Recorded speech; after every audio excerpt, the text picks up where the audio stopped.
안녕하세요. 사연 읽어주는 남예입니다. 오늘도 와주셔서 감사드리며 오늘의 사연 시작하겠습니다. 안녕하세요. 저는 인생의 황혼기를 맞이한 남성입니다. 한때 폭주 기관차처럼 달리던 제 육신과 정신은 점점 속도를 늦춰가고 잠시라도 쉬지 않으면 기억이 흐릿해지네요. 하지만 장담하건대 매 순간 최선을 다하며 살아왔습니다. 물론 후회하는 일도 있어요. 인생이란 날씨처럼 짓궂어서 늘 맑지도 흐리지도 않더라고요. 그렇게 희망을 움켜쥐고 절망을 밀어내며 아등바등 여기까지 온 것 같습니다. 전 사실 재혼이라는 경험 속에서 인생의 큰 고비를 넘긴 사람이에요. 하마터면 그날 목숨이 끊어질 뻔했습니다.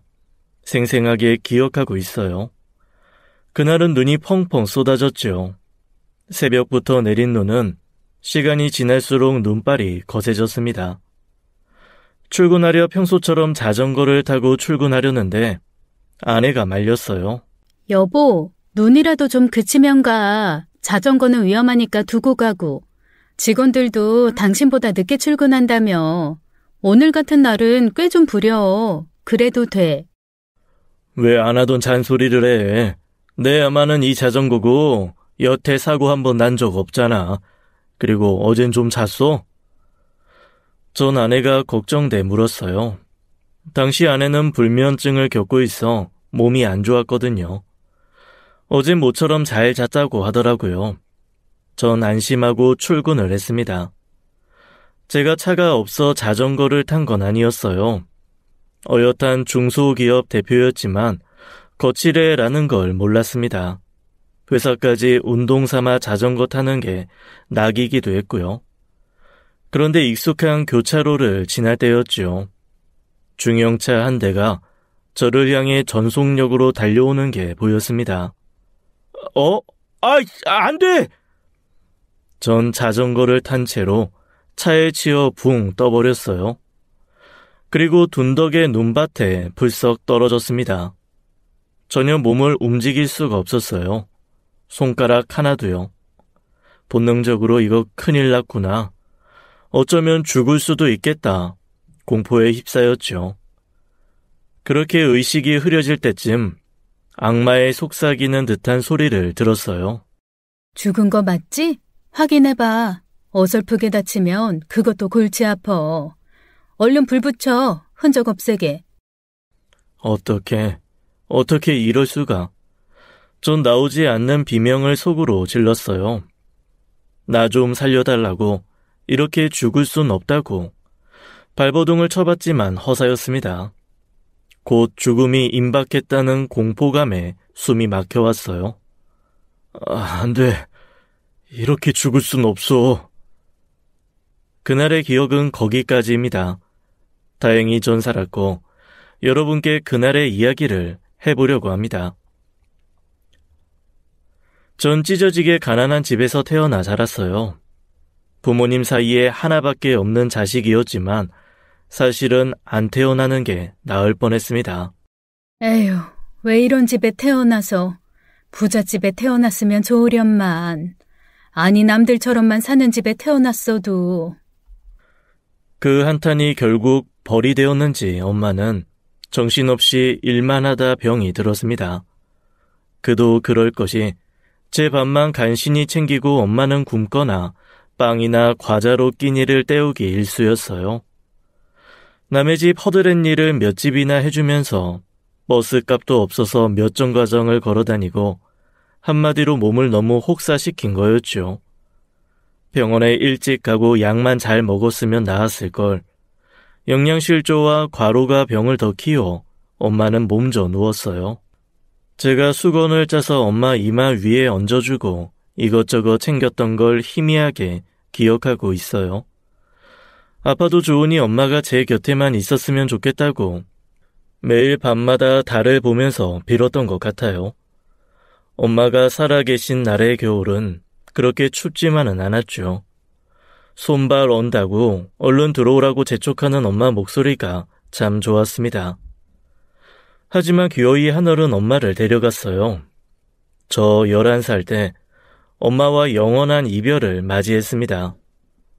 더 이상 방에서 절 부르는 소리를 들을 수 없었고 비가 오나 눈이 오나 전 혼자였어요.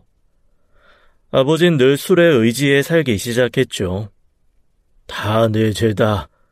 집도 절도 없는 게 결혼해서 자식 낳고 남들처럼 살아보려던 게 욕심이었지. 수호야, 이 옆집 가서 김치 좀 얻어와라. 이 소주가 오늘따라 왜 이렇게 쓰냐? 싫어, 아버지. 이제 오지 말래. 김치 없대. 아무것도 못 준대. 고약한 인간들. 어린애가 배가 고프다는데 대문을 걸어 잠가. 빌어먹을 것들.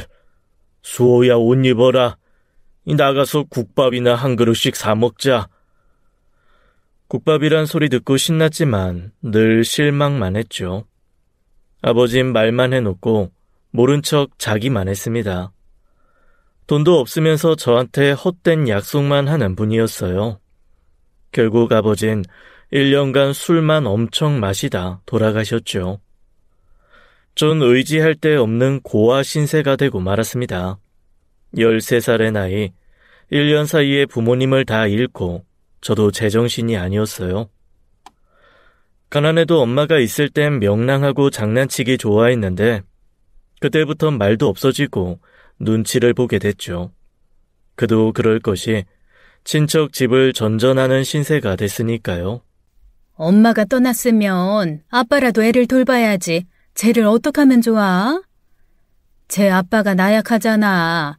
일머리도 없어서 직장에서도 툭 하면 잘리고 생활력도 없었잖아. 애엄마도 자기 때문에 그렇게 됐다고 낮이고 밤이고 술에 쩔어서 애만 불쌍하지 뭐. 여기저기서 눈칫밥을 먹고 살면서 가난해도 내 부모, 내 집이 최고였구나. 그걸 뼈저리게 깨닫게 됐어요. 목이 말라 물 한 잔을 마시는 것도 냉장고를 무심코 여는 것도 혼날 일이더라고요.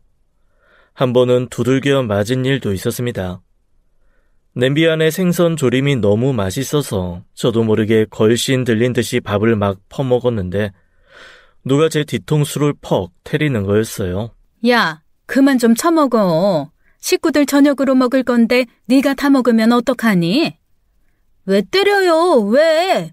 밥 먹을 땐 걔도 안 건드린다는데 내가 걔만도 못해요? 얘 좀 봐라. 갈 데 없어 걷어줬더니 얘 눈 치켜든 것 좀 봐. 야, 너 나 칠 거냐? 너 어른도 때리겠다. 이럴 거면 나가. 당장 숟가락 내려놓고 꺼지라고. 아까워 죽겠네. 죽 써서 개중격이지. 뭐라고요? 알겠어요. 나갈게요. 나가면 될 거 아니야. 가방 하나 메고 집을 나가는데 눈물이 치밀어 올랐습니다. 후두둑 닭똥 같은 눈물을 떨구면서 집을 뛰쳐나왔어요. 밥 때문에 맞고 쫓겨나다 보니 사는 게 참 구차하다는 생각이 10몇 살에도 들더라고요.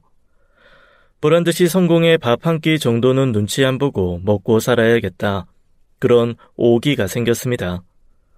전 제 발로 경찰서를 찾아갔어요. 오갈 데가 없다고, 친척 집에서 쫓겨났다고, 어떻게 하면 좋겠냐고 경찰 아저씨한테 물었죠. 결국 전 쉼터에 있다가 보육원으로 가게 됐어요. 거기서 고등학교까지 살았고 나오자마자 일을 닥치는 대로 했습니다. 그리고 어깨 넘어 배운 기술로 작게 사업을 시작했는데 그게 운때를 맞아 크게 성공을 하게 됐어요. 한두 명이던 직원이 10명이 되고 그렇게 전 사업을 확장하게 됐습니다. 그때가 20대 후반쯤이었어요. 그리고 전 결혼을 했죠. 돌이켜보면 그때가 제 전성기였어요. 여보, 우리 진이 웃는 것 좀 봐. 요 보조개 너무 앙증맞지? 자기 꼭 닮았지 뭐. 진이야, 아빠 해봐. 아빠. 초년복 없었던 걸 그때 만회하려는지 제 30대는 행복하게 흘러갔습니다. 아내는 현명하고 지혜로워서 애들도 엄청 잘 키웠어요. 제가 수입이 많아 생활비도 넉넉히 갖다 줬는데 그것도 함부로 안 쓰더라고요. 늘 집안은 깨끗하고 애들은 명랑했죠. 언제까지나 그 행운이 제 것일 줄만 알았습니다. 하지만 유독 하늘이 맑았던 가을, 비극적인 소식을 들어야 했습니다. 음주운전 역주행 차량이 아내의 차와 정면 충돌을 했고 아내는 그 자리에서 숨을 거둔 거였죠. 당시 큰딸은 초등학교 2학년 9살이었고 아들은 초등학교 1학년 8살이었어요. 왜요? 왜? 왜 나한테서 이 사람을 뺏어가는데? 왜? 내가 뭘 잘못했는데? 내가 뭘 그렇게 잘못했다고 이래? 전 바닥에 주저앉아 하늘에 대고 통곡을 했습니다. 여보, 눈 좀 떠봐. 애들이 당신 보고 싶대. 여보, 자기야, 이대로 가면 어떡해? 우리만 두고 가면 어떡해? 솔직히 애들만 없으면 세상을 등지고 싶었어요. 하지만 엄마 잃은 내 아이들이 제 손을 잡고 어깨에 매달렸습니다. 영정사진 보며 큰애는 울기만 하고 1살 어린 막내 아들은 엄마를 찾았어요. 저의 어린 시절과 겹쳐지는 딸과 아들의 모습을 보며 피눈물을 흘렸습니다. 여보, 뭐가 그렇게 급해서 빨리 갔어? 애들이 당신 보고 싶대. 나도 당신이 너무 그립다. 애들 재우고 밤마다 숨죽여 울어야 했어요. 전 평생 혼자 살 거라 다짐했습니다. 심장이 저미던 슬픔도 어느덧 가시고 저는 새로운 인연을 만났습니다. 지인의 소개로 만났어요. 물론 처음엔 극고 사양했죠. 박 사장, 평생 그렇게 독수공방할 거야? 내가 몇 달이 건너 아는 참한 여성분이 있어. 같이 저녁 한 끼 먹는 거 어때? 싫어. 내가 왜? 아이고, 나중을 생각해. 지금이야 애들 때문에 혼자라지만 애들 다 독립하면 그때 박 사장 낙동강 오리알 신세라고. 그것도 맞는 말이긴 하지. 자식 위한다고 혼자 있는 거 박 사장 혼자 생각일지도 몰라. 어쩌면 정빈이랑 진이도 섬세한 손길이 그리울지도 모르고. 지인과의 얘기는 절 흔들었어요. 8년 동안 슬픔을 사귀면서 아이들에게 나름대로는 최선을 다했습니다. 물론 저도 막막할 때가 많았죠. 당시에는 고민이 있었고요. 큰딸 사춘기 왔을 땐 참 조심스럽고 힘들었어요. 아내의 빈자리가 너무 컸습니다. 문득 그런 생각이 들더라고요. 엄마 역할이 애들 사춘기 때만 필요한 것도 아니고 아무래도 혼자보단 둘이 낫지 않겠나. 지인이 마련해준다는 식사 자리를 마다하지 말자 싶더라고요. 박 사장도 분명 마음에 들 거야. 요새 그런 여자 없거든. 설레발 좀 치지 마. 그렇게 좋으면 자네가 만나지 그래. 아이 미쳤어. 우리 마나님 놔두고. 그만큼 괜찮은 여자니까 괜히 퇴짜 놓지 말란 말이야. 아유 전화 오네. 여보세요. 우리 이미 와 있어요. 매화실로 들어오면 돼. 죄송합니다. 일이 오늘따라 늦게 끝났어요. 단체 손님이 갑자기 오신대서 주방일 도와주다 죄송합니다. 초면에 실례가 많았네요. 에이, 10분 늦은 거 갖고 뭘 그래요. 안쪽 얼른. 박 사장 인사해. 이쪽은 태희씨. 한정식 집에서 일해. 태희씨, 이쪽이 내가 말한 박 사장. 그분은 첫인상부터 아주 조신하고 참했어요. 절 보고 웃으면서 고개를 살짝 숙이는데 아내 처음 만났을 때가 떠올랐습니다. 저도 모르게 얼굴이 빨개졌었나 봐요. 지인이 농담을 하더라고요. 박 사장 얼굴 왜 이렇게 빨개? 여기 덥지도 않은데. 왜 이렇게 농담이 심해? 얼른 요리나 시켜. 시장하실 거 아니야? 그러지. 저기요. 주문할게요. 태희 씨는 이혼의 아픔이 있었고 자식은 없었어요. 혼자 살며 한정식 집에서 일하고 있었고 한식, 중식, 일식 등 못하는 게 없었습니다. 보니까 손이 섬섬 목수 너무 고운데 못하는 요리까지 없다고 하니 호감이 가더라고요. 지인이 눈치껏 일어나줬고 태희 씨와 둘만 남게 됐어요. 혼자 애들 키우는 게 쉽진 않으시죠? 네, 첫째는 딸이고 둘째는 아들인데 두 녀석이 사는 기쁨이고 보람이다가도 가끔은 골치가 아파요. 아주 천국과 지옥을 왔다 갔다 하네요. 그래도 그게 사는 거죠. 전 의지할 데 없이 혼자라. 어머니 혼자 계신데 당신 인생 즐기기 바쁘시고요. 집에 들어가면 사람 사는 냄새가 너무 그리워요. 태희 씨는 말이 끝나자마자 손수건을 꺼내 눈물을 닦았습니다. 갑자기 왜 우세요? 그냥 저도 모르게 눈물이 나네요. 죄송합니다. 태희 씨와 밥 잘 먹고 헤어져 집에 돌아오는데 가슴이 찌르르한 게 이상하더라고요. 그 이후로도 몇 번 더 태희 씨를 만났고 제 생각은 재혼 쪽으로 굳어졌어요.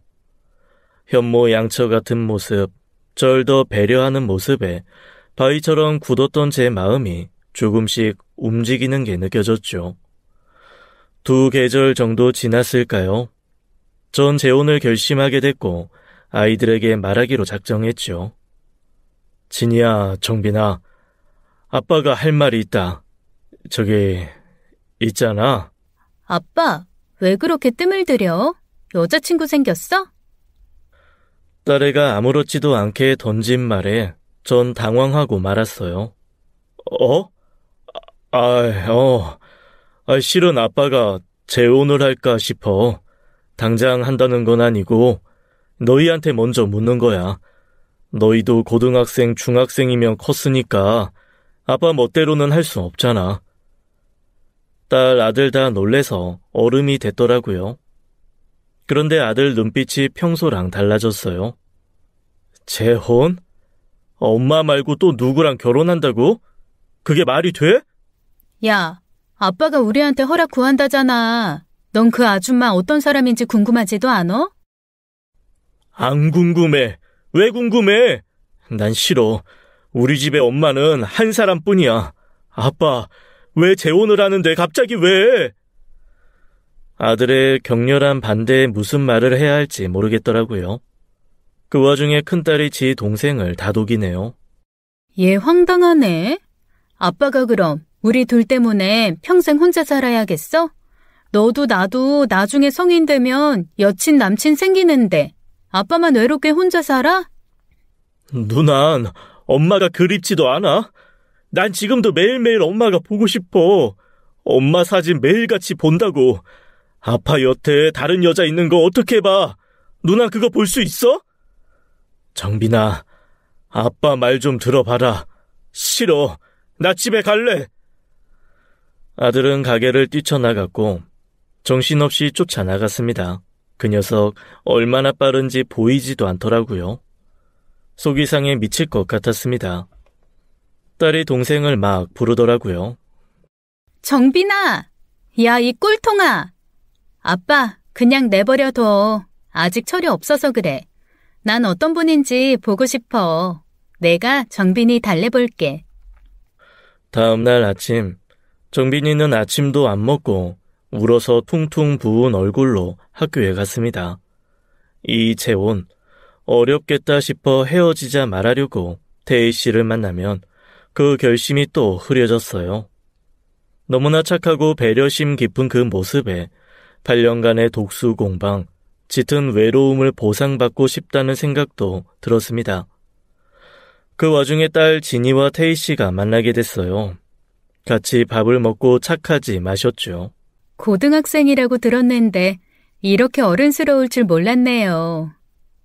보기만 이렇지 아직 애나 마찬가지야. 아빠한테나 애처럼 보이지. 나 교복 안 입으면 대학생으로 본다 뭐. 그럴 것 같아요. 교복도 참 잘 어울리네요. 볼수록 예쁘네. 빈말 아니고요. 그날 헤어질 때 태희 씨는 작은 상자를 내밀었어요. 직접 쿠키 같은 걸 구웠다고 딸한테 주더라고요. 공부하다 출출하면 우유랑 같이 먹어요. 생과일 야채 주스도 나 잘 만드는데. 음식 잘하신다면서요? 다음에 오셔서 한번 만들어주세요. 그래도 돼요? 그 사람, 딸이 집에 오라는 얘기에 뛸 듯이 기뻐했고 저도 안심이 되더라고요. 딸은 저만 좋으면 재혼하라고 자기는 크게 반대할 이유 못 찾겠다고 했어요.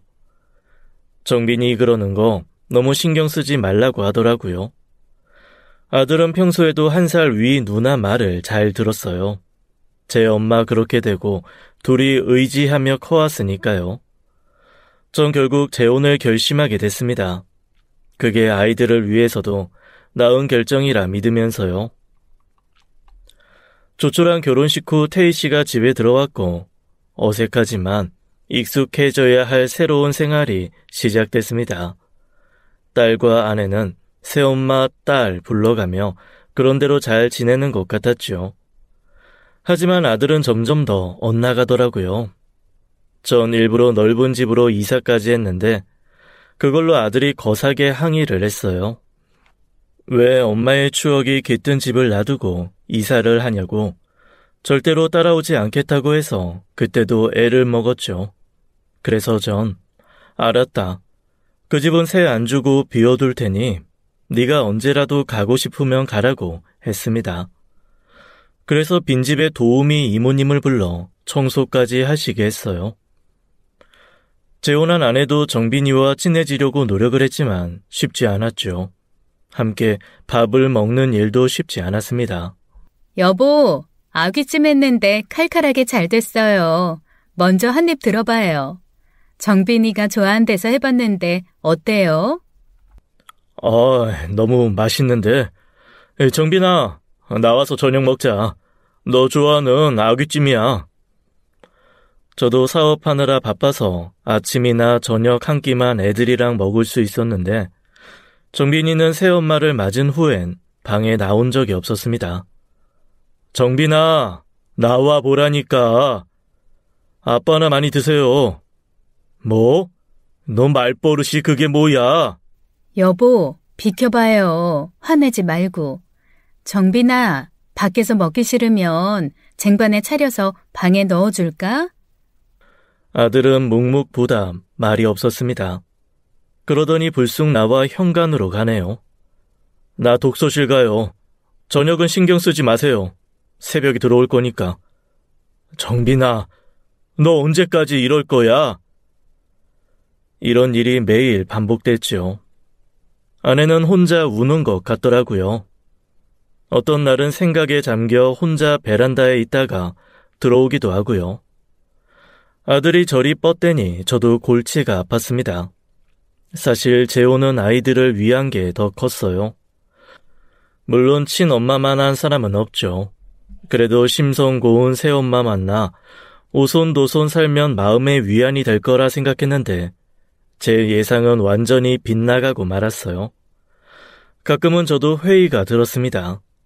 사업하면서 알게 된 지인과 소주 한잔 하면서 속마음을 털어놓은 적도 있어요. 그 지인은 이혼하고 재혼을 했거든요. 어린 아들만 둘 있고요. 그래도 박 사장은 나보다 낫네. 내가 더 죽겠어. 우리 집은 와이프가 애들이 미운가 봐. 애들은 엄마를 곧잘 따르는데 말이야. 뭐? 자네 애들 어리잖아. 아직 초등학생이고 그 어린애들을 미워하면 어떡해? 그러니까 말이야. 나 사실 또 이혼할까 생각 중이야. 못났지? 근데 어쩔 수가 없다. 애들이 구박받는 거 훤히 아는데 어떻게 가만히 있어? 다 관두고 부모님 집에 들어가려고. 연로하신 부모님한테 못할 짓이지만 그래도 핏줄이니 잘해주시겠지. 전 놀랐습니다.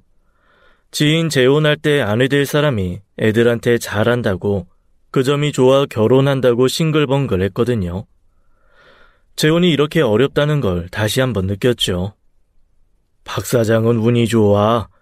와이프가 애들한테 먼저 손 내밀고 친해지려고 노력하잖아. 아유, 난 꽝이지만 자네 이 결혼 잘 유지해. 애들도 언젠가는 자네 마음, 새엄마 마음 이해할 거야. 절 위로하는 지인의 표정이 너무나 쓸쓸해 보였죠. 그 위로에 전 힘을 얻었지만 상황은 나아지지 않았습니다. 정빈이는 가족들 피해 다녔고 사이가 좋아질 수 없었죠. 고등학생, 머리 큰 사내의 마음을 제가 억지로 바꿔볼 수도 없는 노릇이고요. 아내의 노력에도 불구하고 잘 지내던 딸까지 미국에 취업을 해서 가겠다 선언을 해버렸습니다. 아내는 그날 밤 서럽게 울었습니다. 진이까지 나간다고 하고, 여보, 나 너무 쓸쓸하고 헛헛하다. 진이 원래 미국에 있는 회사 가고 싶어 했어. 당신 최선을 다하고 있잖아. 그거면 됐지 뭐. 그렇게 딸은 미국으로 떠나버리고 아들도 대학에 입학하며 기숙사로 들어가 버렸습니다. 아내는 저한테 면목이 없다면서 속상해했죠. 자기 때문에 애들이 나가 사는 것 같다고요. 방학이 돼도 아들은 집에 오지 않았고 전 집에 아내와 저만 달랑 살았습니다. 전 아내의 속상한 마음 알아서 생활비도 넉넉히 주고 차도 한 대 사줬어요. 차 몰고 여기저기 바람 쐬러 다니라고 해도 아내는 종종 잡채나 갈비찜을 만들어 저한테 주더라고요. 정빈이 갖다 주라고요. 하지만 그것조차 아들은 거부하며 기껏 받아도 친구들한테 줘버리는 것 같았습니다. 한 번은 괘씸해서 제가 크게 혼을 냈어요. 15 어린애도 아니고 내일 모레 군대 갈 녀석이 아직도 이렇게 고집을 부려. 이 녀석아, 네 새엄마 속이 말이 아니야. 누가 이런 음식 먹고 싶대요? 앞으로 아버지도 찾아오지 마세요. 다 필요 없으니까. 너 언제까지 이럴 거야? 모르겠어요, 나도. 그리고 나 다음 달에 입대하니까 그런 줄 아세요. 혼자 들어갈 거니까 신경 쓰지 말아요. 면회도 필요 없어요. 정빈아, 너 이 자식 아버지 가슴에 대몫을 박아도 분수가 있지? 군대 가는데 혼자 보내라고? 아니, 네가 가족이 없어? 결국 아들 입대할 때도 먼발치에서 바라볼 수밖에 없었습니다. 애틋하던 부자 사이 왜 이렇게 됐는지, 엄마 잃고 울기만 하던 정빈이를 안아서 달랬던 어린 시절이 너무나 그리웠어요. 사업은 여전히 잘 굴러갔지만 제 속은 말이 아니었습니다. 딸은 미국에서 회사 다니며 1년에 한두 번 한국에 들어왔는데 그때마다 꼭 동생 면회를 가더라고요. 아쉬운 대로 저는 운전해주고 멀리서나마 아들을 보며 위안 삼았습니다. 정빈이 아픈 데는 없대. 아빠, 걱정 마. 정빈이가 다음부턴 나 혼자 오래. 아빠 온 거 알고 있대. 쟤 고집 장난 아니야. 무슨 쇠심줄 같아. 누굴 닮아 저래? 그때쯤부터 장모님이 우리 집에 자주 오셨어요. 전에는 다 큰 애들 있다고 왕래 안 하다가 딸 미국 가고 아들 군대 가니 편하게 오셨죠. 저야 사업하느라 평일에는 없으니까 딸네 왔다 가시는 거 문제될 거 없었습니다. 그런데 제 자식들 때문에 딸이 속 썩는 거 보시더니 한마디씩 하시더라고요. 내가 이래서 얘 결혼을 반대한 거야. 엄마 왜 그래? 박서방도 알 건 알아야지. 물론 넌 이혼이고 박서방은 사별이라 헤어진 게 박서방이 더 깔끔하다만 자식이 있고 없고는 하늘과 땅 차이야. 엄마 진짜 왜 이래? 그런 말 할 거면 가요. 이 사람 스트레스밖에 왜 그래? 알고 보니 장모님, 할 말은 하는 화통한 성격이셨고 아내 대신 저한테 속상하다고 뭐라 하셨어요. 사실 틀린 말은 아니었죠. 아내는 더 편한 자리 갈 수 있었는데 저한테 와 마음고생하는 거였으니까요. 죄송합니다, 장모님. 저도 아들 녀석이 이렇게 고집 부릴 줄은 몰랐어요.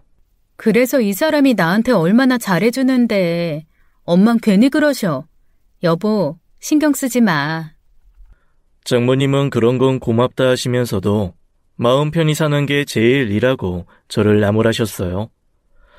그래도 전 장모님이 싫지 않았습니다. 제가 모실 어른은 현재 장모님 한 분뿐이었어요. 그래서 오시는 것도 반가웠고 쓴소리 하시는 것도 고깝게 안 들렸습니다. 장모님 용돈도 잘 드렸고요. 아내도 그런 부분은 참 고마워했습니다. 솔직히 아들 자식 속썩이고 딸은 또 미국 가 있으니 제가 기댈 사람이 누가 있었겠어요. 아내와 장모님을 의지해 사는 생활에 저는 그런대로 적응하고 있었습니다. 아들 정빈이는 제대하고 대학 졸업하더니 취직해서 집을 아예 나가버렸어요. 이젠 다 커서 잡을 수도 없었습니다. 그의 장모님 생신 맞춰서 가까운 해외로 여행을 준비하고 있을 때였어요. 해마다 하는 건강검진을 했는데 이상한 소리를 들었습니다. 위에서 뭔가 발견됐다는 거였어요.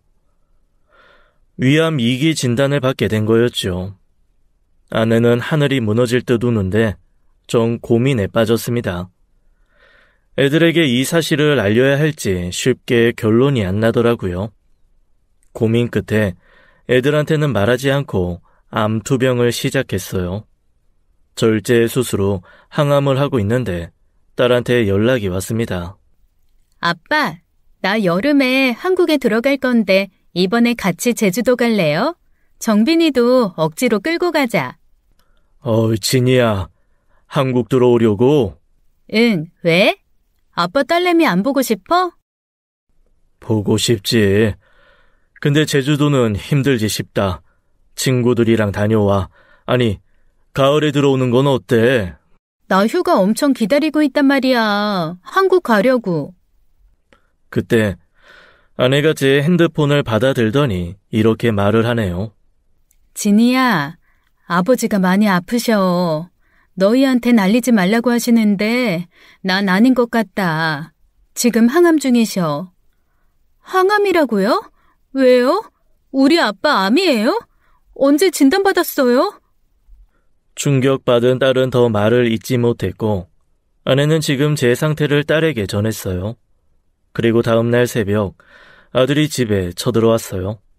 전 난리가 벌어진 줄 알았습니다. 아버지! 아버지! 아버지 지금 주무셔. 너 소식 들었구나. 왜 그걸 둘만 알고 있어요? 아버지 돌아가셨으면 어쩔 뻔했냐고요? 안방 문을 열고 들어온 아들은 씩씩대고 있었지만 눈물이 그렁그렁했어요. 울면서 온 것 같았습니다. 왜 그러냐고 조용히 좀 말하라고 아빠 힘들다고 했더니 아들려서 제 곁에 무릎을 꿇고 주저앉네요.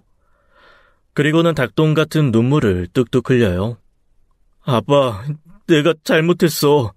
암이라며. 수술까지 했다면서 왜 말을 안 해?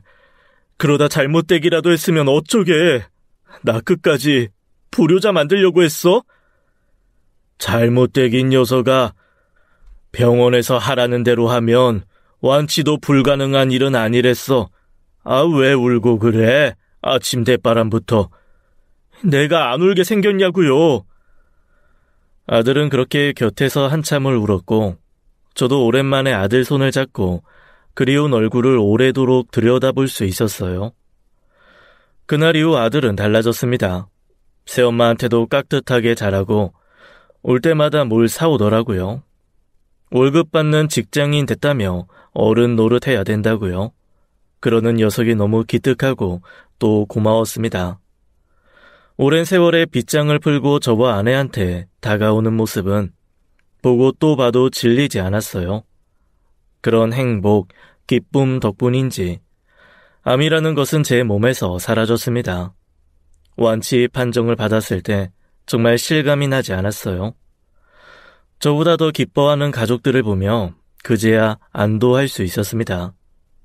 딸과 아들이 절 얼싸안고 얼마나 좋아했는지 몰라요.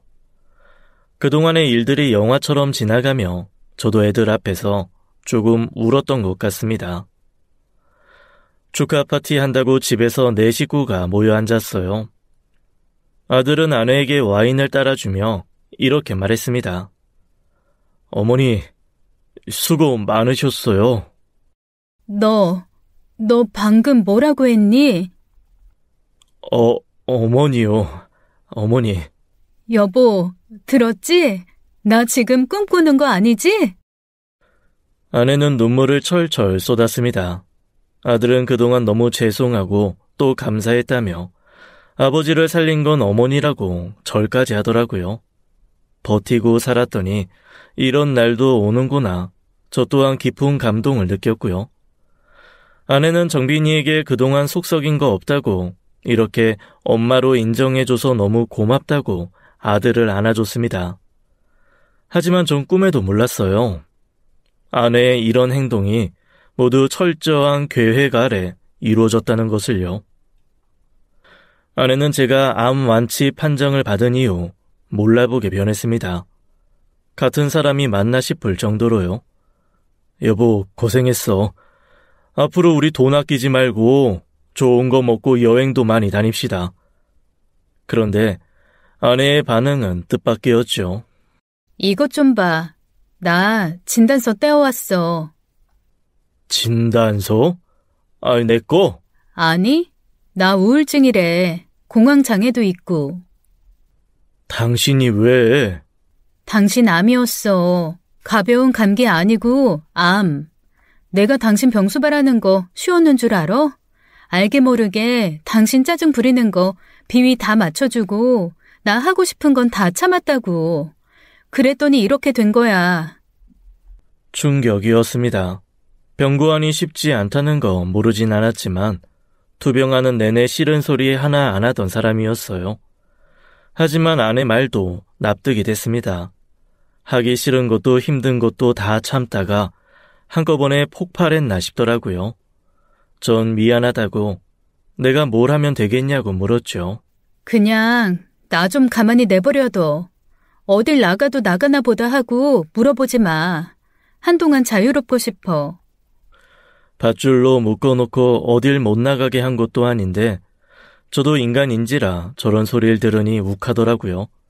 하지만 알았다고 당분간 간섭 안 할 테니까 당신 하고 싶은 대로 하라고 관심 없는 척 했습니다.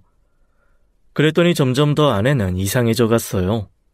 내가 알던 아내가 맞나 싶을 정도로 이상한 옷들을 사입고 외출하는 시간도 늘어나고요. 이제는 출근하기 시작한 제가 밥을 해놓고 기다리는 날이 많았죠. 하루는 작정을 하고 물었습니다. 당신 요새 누구 만나? 그런 건 왜 물어요? 아니, 옷차림도 달라지고 귀가 시간도 점점 늦고 해서. 나 알바해. 알바? 아르바이트를 한다고? 왜? 왜긴 왜야. 돈 벌려고 하지. 황당했습니다. 전 아내에게 생활비를 넉넉히 주고 있었어요. 쥐꼬리만큼 주고 생색 넥는 게 아니라 주변 지인들한테 물어보고 물가도 봐서 필요한 것보다 좋게 3배는 더 주고 있었죠. 그런데 돈 벌려고 시간제 일을 한다니 아내의 행동이 더더욱 이해가 가지 않았습니다. 친구들에게 하소연했더니 그러더라고요. 재수씨가 정신이 똑바로 박혔네. 어째서?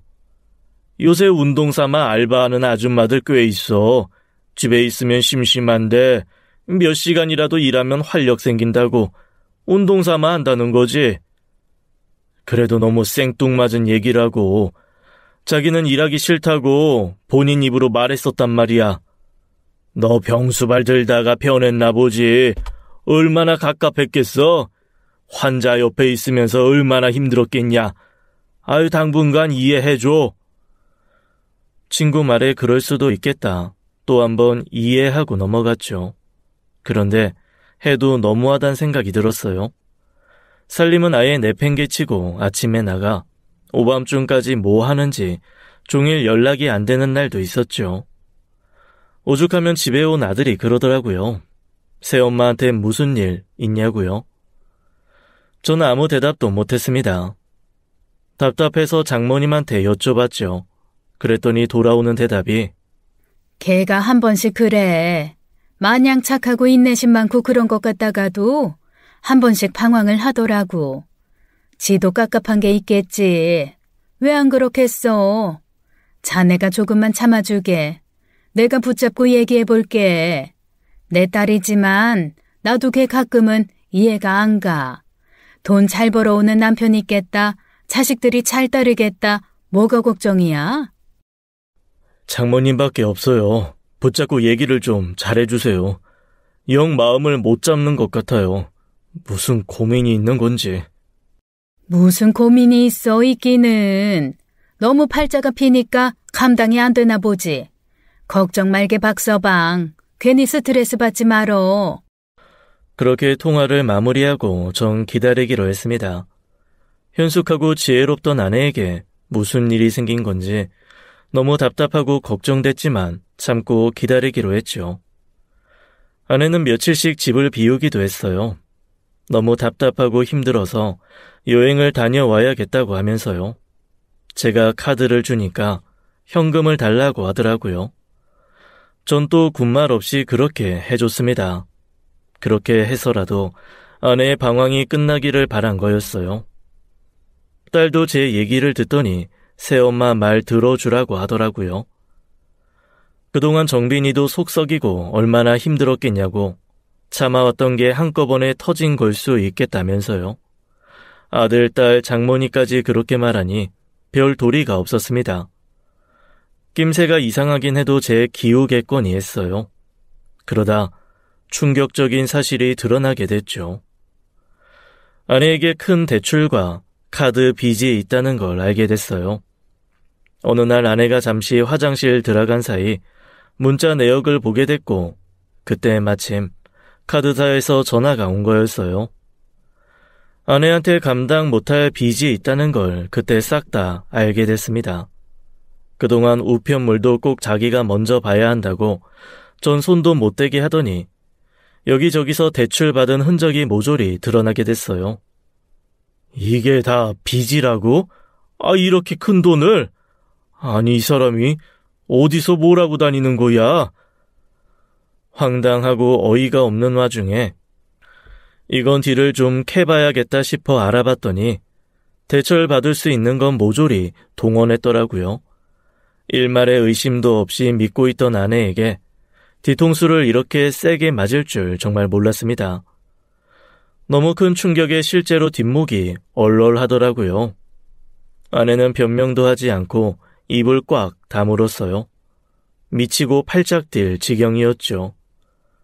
이렇게 큰 돈을 뭐하고 다녔어? 바른 대로 말해. 그래야 나도 조치를 취할 거 아니야. 할 말 없어. 왜 할 말이 없어? 내가 생활비를 안 줬어? 짠돌이 짓을 했어. 넘치게 주고 차까지 사줬구만. 이게 무슨 짓이야? 변명이라도 해보라고. 그때 아내의 그런 표정 처음 봤어요. 자물쇠로 채운 것처럼 입을 꾹 다물고 저를 노려보는데 처음 보는 사람인 줄 알았습니다. 난 대체 누구랑 산 건가? 내가 알고 있던 아내가 맞나 싶을 정도였어요. 한편으로는 이 사람을 정신과에 데려가야 하나 고민도 됐습니다. 장모님이 하셨던 말도 떠올랐고요. 한 번씩 방황한다는 말은 평소 참는 게 많다는 얘기인데 아내는 화도 잘 안 내는 사람이었어요. 전 아내에게 솔직하게 말했습니다. 같이 병원이라도 가자. 상담 예약해놨어. 무슨 상담? 마음에 병이 있으면 고치면 돼. 내가 유명하다는 상담센터 예약해놨어. 다음 주에는 정신과도 갈 거야. 내가 미쳤어? 그러더니 아내가 피식피식 웃는 거였어요. 전 화가 나는 게 아니라 소름이 끼쳤습니다. 이런 상황에 저렇게 비웃다니요. 아무래도 아내의 정신 상태가 정상이 아닌 것 같았죠. 저도 모르게 아내에게 팔짱을 꼈던 것 같아요. 얼른 일어나서 같이 나가자고요. 그랬더니 아내가 제 팔을 차갑게 뿌리치면서 이러는 거 아니겠어요? 나한테 손대지 마. 소름 끼쳐. 여보, 왜 이래? 나 요새 통 잠도 못 자고 힘들어. 나도 왜 이러는지 모르겠는데 나한테 가까이 오지 마. 싫다고. 그러더니 막 비명을 지르는 거였어요. 전 너무 당황해서 아내를 진정시키기 위해 별짓을 다 했습니다. 절대로 안 건드리겠다고 약속하고 진정될 때까지 기다리겠다고 달래며 아내를 방에 혼자 두고 나왔어요. 이건 보통 일이 아니었습니다. 잠도 통 못 잔다니 불면증까지 겪는 것 같았죠. 어떻게 해야 하나 막막한 심경이었어요. 그리고 며칠 후 아내는 혼자 정신과에 다녀오겠다고 하더니 약을 타왔다고 하더라고요. 그걸 먹고 잠도 잘 자는 것 같았고 눈이 펑펑 내리던 날 아침엔 모처럼 저에게 다정한 말을 건넨 거였어요. 교차로에서 차에 치인 그날 기억하시나요? 자전거를 탄 채로 붕 떴다가 언덕에 떨어져 처박힌 저는 소름 끼치는 목소리를 들었고 그 목소리의 주인공은 다름 아닌 장모였습니다. 저 인간 확실히 죽었는지 봐야 돼. 증거 남으면 안 되니까 얼른 불 붙이고. 바람은 왜 이렇게 불어? 추워 죽겠네. 아, 빨리 해. 사고 충격으로 손가락 하나 움직일 수 없는데 장모는 누군가와 끔찍한 모의를 하고 있었어요. 제 생명을 끝장내기 위해서요. 제가 눈뜬 곳은 병원이었어요. 살았구나, 살았어. 쉽게 말은 안 나오는데 여전한 충격에 눈물만 흘렸던 것 같아요. 말도 못하고 눈만 꿈뻑거리는 절 보며 아들 정빈이가 오열하는 게 보였습니다. 아버지, 나 보여? 아빠 고마워. 살아줘서 고마워. 통곡을 하는 아들을 보는데 가슴에서 뜨거운 불덩어리 같은 게 올라오더라고요. 전 안 나오는 말을 해보려 노력했습니다. 아들. 아빠, 말해봐. 말할 수 있겠어? 나 누군지 알아보겠냐고. 정빈. 아들. 아빠. 아들은 절 끌어안으며 오열했어요. 곧 의료진들이 달려왔고 살았다는 걸 확실히 알게 됐죠. 명확하지 않은 의식 속에서 전 사고 당시의 일을 떠올리려 했어요. 완전히 깨어났을 때 아들 곁에 낯선 남자가 보였죠. 아들이 형사님 어쩌고 하는 게 들리더라고요. 아버지, 조금씩 회복되고 있대. 포기하면 안 돼. 힘내. 나 단순 사고 아니지. 그냥 교통사고 아니었어. 맞지? 갑자기 전 소름이 끼쳤습니다. 정빈아, 네 새엄마 어디 있냐? 그 여자 어디 있어? 아빠, 진정해. 그때 형사님이 나섰어요. 지금 얘기를 좀 나눠도 되겠냐고, 좀 더 안정을 취한 뒤 하겠냐고 묻는데 분하고 억울하고 참을 수가 없었죠. 하지만 제 몸이 말을 듣지 않았습니다. 전 가만히 누워서 그날의 아침을 떠올렸습니다. 차에 치여 눈 속에 처박혔을 때 들었던 장모의 목소리에 대해 털어놨어요. 장모였어. 아내의 엄마였다고요. 나 죽은 거 확실하냐고. 당장 없애버리라고. 불을 붙이라고 했는데 그 사람들 잡아야 돼. 악마 같은 인간들 잡아야 된다고요. 걱정 마십시오. 지금 조사받고 있습니다. 뭐요? 잡혔단 말이에요. 그리고 알게 됐죠. 장모와 장모의 애인 그리고 아내까지 조사를 받고 있다는 것을요. 교차로에서 벌어진 사고에서 운전자가 고의로 사고를 낸 증거가 다수 발견됐다고 했어요. 운전자는 장모가 사귀는 남자였고 장모도 그 차에 함께 타고 있었다고 들었습니다. 자전거에 타고 있던 절 차로 치고 완벽히 없애버리려고 했던 이유 다 돈 때문이었대요. 쉽게 이해가 가지 않았어요. 하나부터 10까지 의문투성이었습니다. 아버지, 형사님이랑 얘기 나눠요. 난 밖에 나가 있을게. 나가서 형사님 커피라도 사오게. 아들이 나간 이유가 다 있었어요. 형사님은 얘기가 더 남았다면서 아내의 이름을 꺼냈습니다. 그리고 전 충격적인 사실을 듣게 됐죠. 아내분, 빚이 있다는 거 알고 있었어요? 빚이요? 알아요. 저도 그때 이해가 안 가긴 했지만요. 생활비도 풍족하게 줬는데 내연남이 있다는 것도 아셨어요? 내연남? 그럼 아내가 바람을 피웠다는 말입니까? 네, 그 내연남과 수천만 원을 썼더라고요. 그리고 장모라는 사람은 도박 빚이 엄청납니다. 눈덩이처럼 불어난 빚을 사장님 돈으로 갚으려고 그랬던 것 같아요. 완전히 쓰레기들이었네. 제가 현모 양초라고 믿었던 아내, 그리고 화통한 줄만 알았던 장모는 막장 인생 그 자체였어요. 장모가 먼저 저에 대한 소문을 들었대요. 재산이 꽤 있는 제가 혼자 애들 키운다는 소식에 딸을 시집 보내려 수를 쓴 거였습니다. 아내는 엄마가 시키는 대로만 하며 살아왔고 겁이 많고 소심한 와중에 한 번씩 심하게 반항을 하는 유형이었고요. 아내는 괴팍한 장모한테 벗어나고 싶어도 그러지 못했고 제가 암에 걸리기 전부터 내연남이 있었다는 것도 밝혀졌어요. 게다가 제가 암에 걸렸을 땐 내심 좋아했대요. 빨리 죽으면 상속 받은 돈으로 내연남이랑 해외로 도망갈 계획이었다고 하더라고요. 그 김에 자기 엄마한테도 벗어나고요. 제 자식들한테 잘했던 것도 다 장모가 시켜서 한 거였대요. 애들 살살 구슬려 애들 몫의 유산도 다 차지해야 한다는 게 장모의 원대한 계획이었던 거였습니다. 아내가 도저히 더는 이렇게 못 살겠다, 엄마가 시키는 대로 사는 거 지긋지긋하다 했더니 장모가 그랬대요. 지금까지 공들인 게 있으니까 너 정신 똑바로 차려.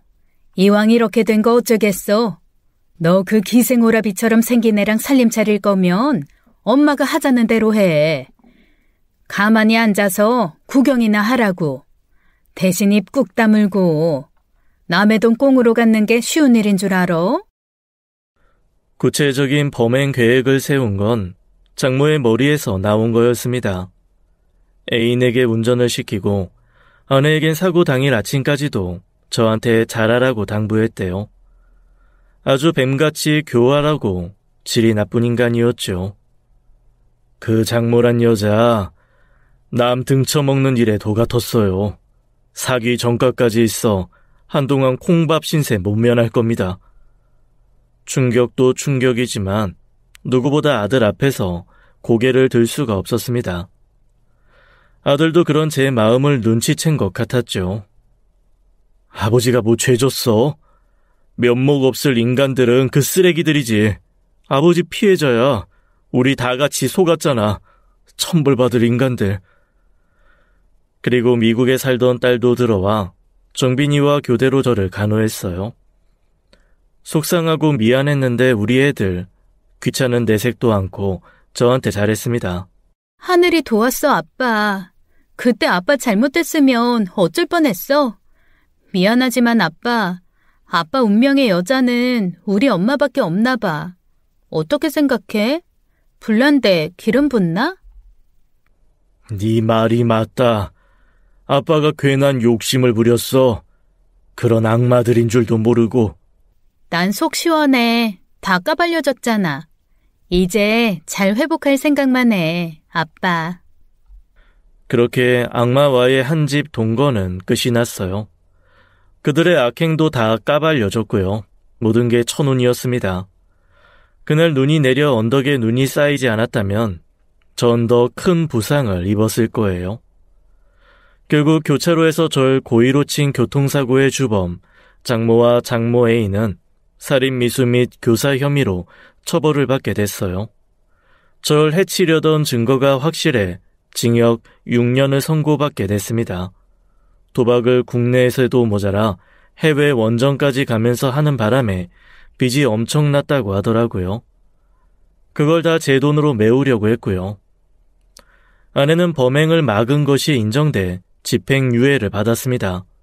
제가 늦기 전에 발견된 건 아내가 자기 엄마의 범행을 아들에게 알리고 경찰에 신고를 한 덕분이었어요. 아내의 죄책감이 절 살린 거였습니다. 장모의 절 해치려는 계획이 아내는 처음부터 싫었대요. 장모로부터 가스라이팅을 당하며 자란 아내는 장모의 지시를 거역하기가 어려웠다고 했습니다. 그래도 결국엔 용기를 내어 아들에게 모든 걸 말하고 경찰에 신고를 했고 그게 결국 제 생명을 구한 일이 되었네요. 하지만 전 아내와 이혼을 해야 했습니다. 그건 당연한 수순이었어요. 아내가 먼저 이혼 얘기를 꺼내더라고요. 당신 나 때문에 죽을 뻔한 거 평생 안 잊고 속죄하면서 살게. 내가 엄마한테 조종당하면서 살지만 않았어도 이런 일은 애초에 없었을 거야. 미안해요. 정말 미안합니다. 아내는 울더라고요. 갈 때는 있고. 아는 분이 저를 소개시켜줬어. 거기서 밥하면서 지낼 거야. 믿어주지 않아도 돼. 나 지금까지 살아온 방식이 크게 잘못된 거 알았고 이젠 잘못 빌면서 살고 싶어. 그동안 정말 미안했어. 잘못했습니다. 입이 10개라도 할 말이 없어. 당신은 진심이었는데 씻을 수 없는 죄를 짓고 가네요. 이혼한 아내는 진이와 정빈이 앞에서도 무릎을 꿇고 고개를 숙였습니다. 펑펑 울며 속여서 미안하다고 하더라고요. 우리 아버지, 당신 덕분에 살았어. 그렇지만 우리 속이고 기만한 건 용서 못해요. 평생 속죄하는 마음으로 산다는 말 지켜줬으면 좋겠네요. 누구보다 우리 아빠한테 미안한 마음 잊지 말아줘요. 미안하다. 정말 미안해. 아내는 그렇게 사라졌어요. 허탈하더라고요. 무슨 악몽을 꾼 건가 하루아침에 혼자가 되고 보니 오만 감정이 다 들었습니다. 아내의 행동, 바람 피우고 속인 것은 용서할 수 없지만 한 인간으로 아내를 보면 안 된 것도 사실이었어요. 평생 악마 같은 엄마의 꼭두각시로 살아서 혼자서는 아무것도 선택하지 못해 이 사단이 난 거였으니까요. 어쨌거나 다 지난 일이었습니다. 전 훌훌 털고 새 인생을 시작해야 했어요. 그런데 며칠 후 아들이 혼자 사는 집에 말도 없이 밀고 들어왔어요. 무슨 일이냐고, 살던 집에 문제 생겼냐고 물었더니 이 녀석이 대답을 안 하네요. 가만 보니 지 아빠 걱정돼서 같이 살려는 모양이었습니다. 전 아들한테 이래라 저래라 할 형편이 아니라 입 꾹 다물고 있었어요. 딸도 저한테 코치를 해줬고요. 아빠, 정빈이 내쫓지 마. 그냥 가만히 계세요. 내쫓긴 내가 무슨 힘이 있다고? 정빈이 아빠 혼자 두기 싫대. 아빠 혼자 속 썩고 사는 거 너무 안 됐고 마음 쓰인대. 이제라도 말 잘 통하는 친구 같은 아들로 살고 싶대. 친구 같은 아들이라니. 정빈이가 그래. 별말을 다 들어보네. 아빠도 좋으면서 괜히 그러신다.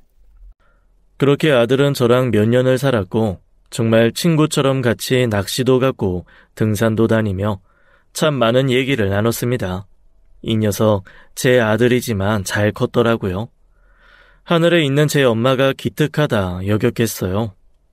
그리고 몇 년 후 장가를 들게 됐어요.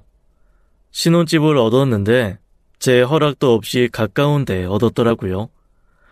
아버지 신경 쓰지 말고 멀리 가라고 외국 가서 살아도 좋다고 했는데 굳이 가까운 곳에 집을 얻고 왕래를 하며 살고 있어요. 아들에겐 미안하고 고마운 마음이 큽니다. 며느리와 둘이 참 저에게 잘하네요. 여기까지 제 살아온 이야기입니다. 살다 보니 가슴에 대못이 몇 개나 박혔다가 뽑혀 나갔네요. 그 빈 자리에는 구멍이 나서 때때로 바람이 시큰하게 통과하는 것 같아요. 인생은 새옹지마라는 말을 늘 기억하면서 살고 있습니다. 사람의 길흉화복은 변화가 많아서 앞날을 내다보기 어렵다고 하죠. 그러나 이제 어렴풋이는 알겠습니다. 전 이렇게 조용히 평화롭게 살 일만 남았다는 것을요. 여러분, 오늘은 어떤 하루를 보내셨는지 모르겠네요. 긴 이야기 들어주셔서 감사합니다. 안녕히 계세요. 지금까지 사연 읽어주는 남녀였습니다. 끝까지 함께 해주신 여러분 감사드리며 저희는 다음 사연으로 돌아올게요. 감사합니다.